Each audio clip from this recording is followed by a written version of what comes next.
এমন হয়ে গেছে, শয়তান থেকে মানুষ শয়তান বেশি। কথা বলার ঠিক কিনা মুসলমান? আগামীর দেশ হবে যুবকদের দেশ। ইন্নাল্লাহা মা'আস সাবিরিন। হে যুবক, তুমি ভয় করো না। আল্লাহ আছে তোমার সাথে। কোরআনের পথে চলতে গেলে, আল্লাহর পথে চলতে গেলে, ইসলামের পথে চলতে গেলে বাধা আসবে, বাধা আসবে, কিন্তু যুবকরা তোমরা এগিয়ে যাও। আল্লাহ রয়েছে তোমার সাথে। কথা বলো ঠিক কিনা?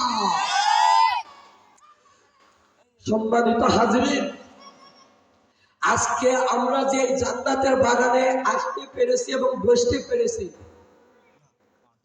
এটা কি সবার নসিবে রয়েছে? আজকে রয়েছে, কালকে থাকবে না। হে যুবক, তুমি মসজিদে আসো না। হে যুবক, তুমি কোরআনের মাহফিলে আসো না। সময় মতন পালকি তোমার বাড়িতে যাবে। কথা বলুন ঠিক কিনা? আমাদের বয়স, এই যুবক বয়স একটি আমলের বয়স।